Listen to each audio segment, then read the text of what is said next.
cutting the advertisement time out a little bit short because Joe Biden is taken to the podium. He's already lied about the issue of illegal immigration once, and he's only been speaking for about a minute. Let's listen to Joe Biden in the White House. So today, I'm moving past Republican obstruction and using the executive authorities available to me as president to do what I can on my own to address the border.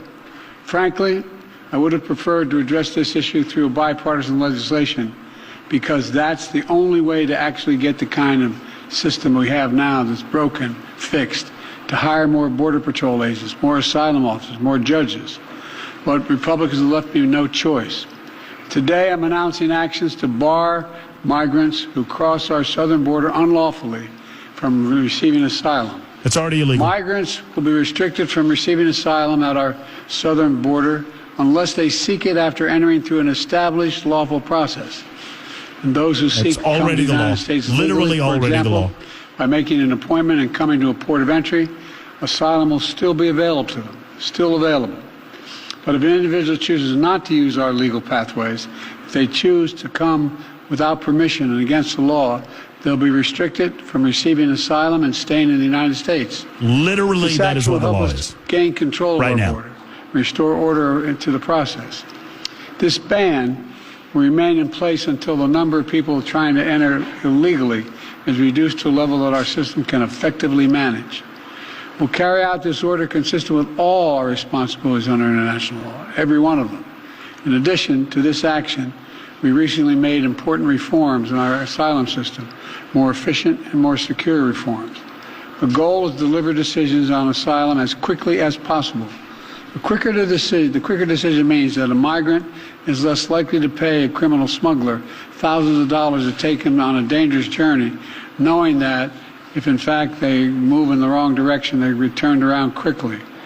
And 2 weeks ago, the Department of Justice started a new docket in the immigration courts to address cases where people who've recently crossed the border and they make a decision within 6 months rather than 6 years, because that's what happens now. Additionally, the Department of Homeland Security has proposed new rules to allow federal law enforcement to more quickly remove Mumbles is in fine form today. Anybody else notice? Remove them from the United States. My administration has also recently launched new efforts to go after criminal networks that profit from smuggling migrants to our border and incentivize people to give tips to law enforcement, to provide information that brings smugglers to justice. We're also sending additional federal prosecutors to hotspots along the border and prosecute individuals who break our immigration laws. You just made me yawn. I literally just did. Does everybody see that? I just yawned. I'm sorry. Made a huge difference. We continue to work closely with our Mexican neighbors instead of attacking Mexico. And it's worked. We've built a strong partnership of trust between the Mexican President Lopez Obrador, and I'm going to do the same with the Mexican-elect president who I spoke with yesterday. We've chosen to work together with Mexico as an equal partner, and the facts are clear. Due to the arrangements that I've reached with President Obrador, the number of migrants coming and to our shared border unlawfully in recent months has dropped dramatically. But while these steps are important, they're not enough. To truly secure the border, we have to change our laws, and Congress needs to provide the necessary funding to hire 1,500 more border security agents, 100 more immigration judges to help tackle the backlog of cases, more than 2 million of them, 4,300 more asylum officers to make decisions in less than 6 months instead of 6 years, which is what it takes now, and around 100 more high-tech detection machines to significantly increase the ability to screen and stop fentanyl being smuggled into the United States. These investments were one of the primary reasons that the Border Patrol Union endorsed the bipartisan deal in the first place. And these investments are essential, remain essential. As far as I'm concerned, if you're not willing to spend the money to hire more Border Patrol agents, more asylum officers, more judges, more high-tech machinery, you're just not serious about protecting our border. It's as simple as that. I believe that immigration has always been the lifeblood of America. We're constantly renewed by an infusion of people and new talent. The Statue of Liberty is not some relic of American history. It stands for who we are as the United States. So I will never demonize immigrants. I'll never refer to immigrants as poisoning the blood of a country. And further, I'll never separate children from their families at the border. I will not ban people from this country because of their religious beliefs. I will not use the U.S. military to go into neighborhoods all across the country to pull millions of people out of their homes and away from their families, to put detention camps while awaiting deportation, as my predecessor says he will do if he occupies his office again. On my very first day as president, I introduced a comprehensive immigration reform plan to fix You rolled back our border security policy initiated by Donald J. Trump, you jerk. And a lot I'm more. sorry. Excuse me. I'm still fighting to get that done. President jerk. We must face the simple truth.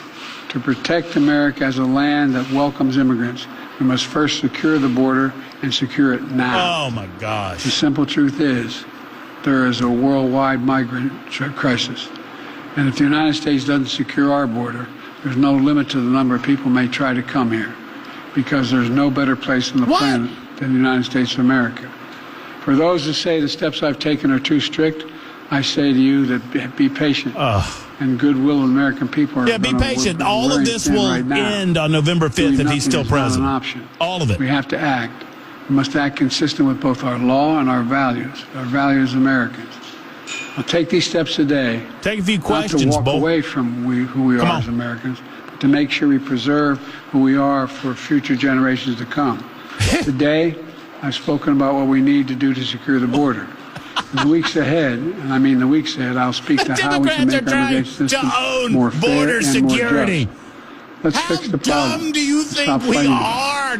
I'm doing my part. We're doing our part. Congressional Republicans should do their part. Thank you very much. Hey, take a few questions, bruh. Oh, he's standing there. He's standing there. He's standing there. He's wandering. He looked. Oh, my gosh. Are you looking at this? Playing politics with the war.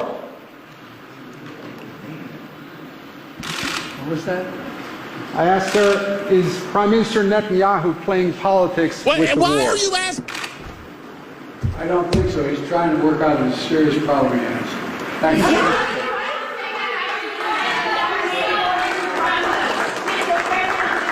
That's just weird. All right, turn it down. That's all very weird. That's all very odd. The end of that was creepy as hell.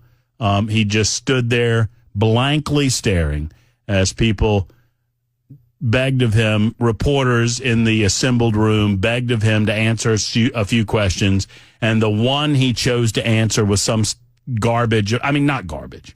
I don't mean to cast aspersions on that issue. Someone asked a question about Netanyahu and is he playing politics with the war? And I don't think so. Sadly, there was only like one question that he would have answered regarding immigration anyway, and that was the one he answered, and it wasn't anything about immigration. Look, I should not expect anything other than what just happened. The Democrats have decided that their angle on their absolute failure on the southern border, where we have illegal aliens coming in by the hundreds of thousands, by the millions. Folks, this is not an issue that was not being tackled by the last administration. The last administration, everything they did, it was met with resistance by the Democrats. Does anyone remember this? How can anyone defend this? The same guy that gleefully signed executive orders the day that he became president of the United States, rolling back all of the policies of Donald J. Trump, rolling back the ability to withhold some of these asylum seekers, rolling back the ability that these individual illegal aliens and the coyotes themselves utilized in order to get into this country. I mean, I know. We're playing catch up, and I want you to comment on it. I have a lot to say about it. It is amazing to me how much liberals are willing to treat you like Boo Boo the Fool. They think we are Boo Boo the Clown. They trash this country, and then they blame others and claim that they're going to fix it, and they're in no way going to fix it. And he gave a wink and a nod to his diehard supporters saying, hey, don't worry, I have to do this to get reelected because of these dunderheads that actually believe in American sovereignty. But don't you worry, after November 5th, I'll take care of it. All right, we got a long break to take because we had to suspend the other break to listen to that jerk. And I'm sorry, I don't know how else to do it but just to call it like I see it. I know some of you get upset when I call President Jerk. That's exactly what he is.